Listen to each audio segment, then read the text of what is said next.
ओम नमो भगवते वासुदेवाय नमः। दोस्तों, आप सभी का स्वागत है हमारे YouTube चैनल साधना वंदना में। आइए जानते हैं शालिग्राम की उत्पत्ति कैसे हुई। धर्म के आधार पर बात करें तो जिस तरह हिंदू धर्म में अर्घ्य पर विराजे शिवलिंग को भगवान शिव के स्वरूप के रूप में जाना जाता है, वैसे ही शालिग्राम पत्थर को भगवान विष्णु के अवतार के रूप में माना जाता है। अभी भी कई परिवारों में तुलसी विवाह की प्रथा का पालन किया जाता है, जिसमें तुलसी का विवाह शालिग्राम रूपी भगवान विष्णु से कराया जाता है। एक पूरा उत्सव। धर्म की बात पर थोड़ा और आगे बढ़ते हैं। कुल 33 तरह के शालिग्राम के बारे में जानकारियाँ मिलती हैं। इन्हें भगवान विष्णु के 24 अवतारों से जोड़कर भी देखा जाता है। मसलन गोलाकार शालिग्राम को भगवान विष्णु का गोपाल रूप माना जाता है। मछली के आकार के शालिग्राम को मत्स्य अवतार का रूप माना जाता है। कछुए के आकार को कच्छप अवतार का प्रतीक माना जाता है।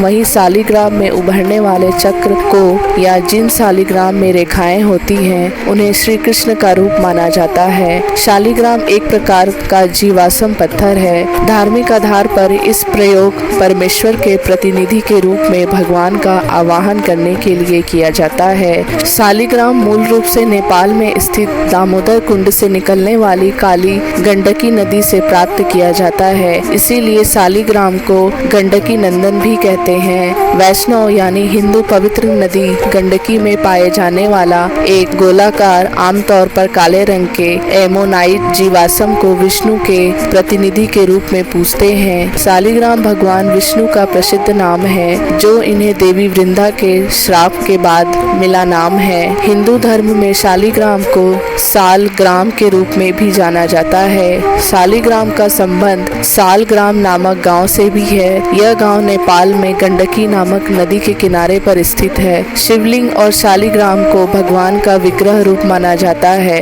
और पुराणों के अनुसार भगवान के इस विग्रह रूप की ही पूजा की जानी चाहिए। शिवलिंग के तो भारत में लाखों मंदिर हैं, लेकिन शालिग्राम जी का एक ही मंदिर है। हिंदू धर्म में आमतौर पर मानव रूपी धार्मिक मूर्तियों के पूजन की प्रथा है, लेकिन इन मूर्तियों के पहले से भगवान ब्रह्मा को शंख, विष्णु को शालिग्राम और शिव जी को शिवलिंग रूप में ही पूजा जाता है। भगवान कृष्ण ने श्रीमद् भागवत गीता के 12वें अध्याय के 5वें श्लोक में कहा है, जिन लोगों के मन परमात्मा के अप्रत्यक्ष अवैतिक गुणों से जुड़े होते हैं, उन लोगों के लिए उन्नति बहुत कठिन है। शरीर युक्त जीव को इस अनुशासन में प्रगति करना सदैव मुश्किल होता है। शालिग्राम का एक मंदिर नेपाल के मुक्तिनाथ क्षेत्र में स्थित है। यह वैष्णव संप्रदाय के प्रमुख मंदिर में से एक है। मुक्तिनाथ की यात्रा काफी कठिन है। माना जाता है कि यहाँ से लोगों को हर तरह के कष्ट से मुक्ति मिल जाती है। काठमांडू से मुक्तिनाथ की यात्रा के लिए पोखरा जाना होता है। पोखरा के लिए सड़क या हवाई मार्ग से जा सकते हैं। यहाँ से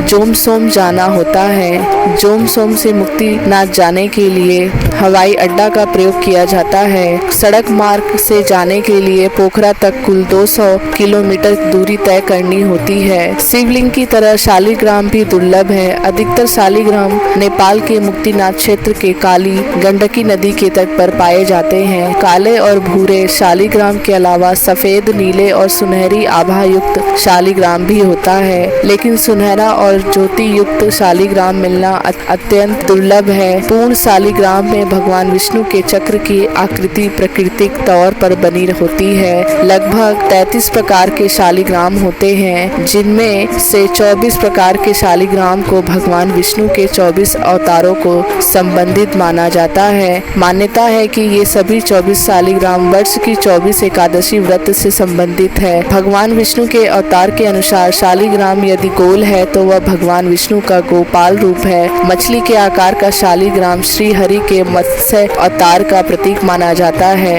यदि शालिग्राम कछुए के आकार का है तो इसे विष्णु जी के कच्छप और कर्म अवतार का प्रतीक माना जाता है। शालिग्राम पर उभरने वाले चक्र और रेखाएं विष्णु जी के अन्य अवतारों और श्री कृष्ण रूप में उनके कुल को इंगित करती है। धन्यवाद दोस्तों, अगर यह जानकारी आप लोगों को अच्छी लगी हो तो हमारे चैनल को लाइक, शेयर और सब्सक्राइब कीजिएगा।